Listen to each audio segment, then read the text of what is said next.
మాది ఉత్తరప్రదేశ్. ఢీ షో ద్వారా 2017లో నాకు జానీ మాస్టర్తో పరిచయం ఏర్పడింది. అప్పుడు నాకు 16 ఏళ్ళు. 2019లో జానీ మాస్టర్ టీం నాకు ఫోన్ చేసింది.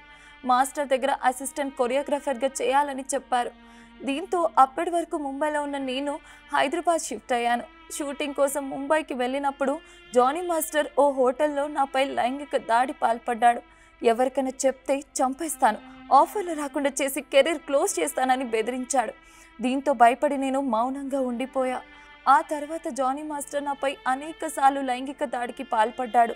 చెన్నై, ముంబై, హైదరాబాద్లో షూటింగ్ జరుగుతున్నప్పుడు ఆఖరికి వ్యానిటీ వ్యాన్లోనూ నాపై అత్యాచారం చేశాడు. వద్దు అని చెప్పినా వదిలిపెట్టేవాడు కాదు. కోరిక తీర్చుకుంటే అందరి ముందే చచ్చేలా కొట్టేవాడు.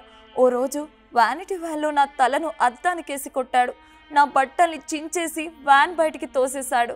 ఈ విషయాలన్నీ జానీ మాస్టర్ భార్య సుమలత అలియాస్ ఆయేషాకు కూడా తెలుసు. రోజులు గడుస్తున్న కొద్దీ జానీ మాస్టర్, అతని భార్య వేధింపులు పెరిగిపోయాయి.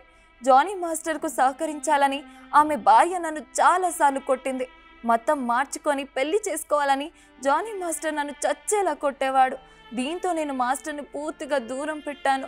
కోరిక తీర్చలేదని జానీ మాస్టర్ నాపై కక్ష పెంచుకున్నాడు.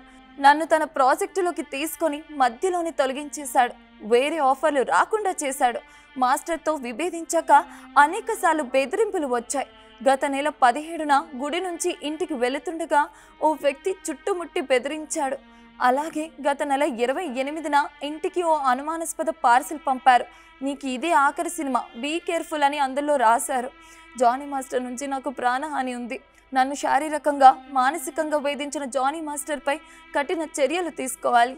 మరిన్ని వీడియోస్ కోసం ఛానల్ ని సబ్స్క్రైబ్ చేయండి. లేటెస్ట్ అప్డేట్స్ కోసం వాట్సాప్ ఛానల్ ని ఫాలో చేయండి. అండ్ లింక్ డిస్క్రిప్షన్ లో ఉంది.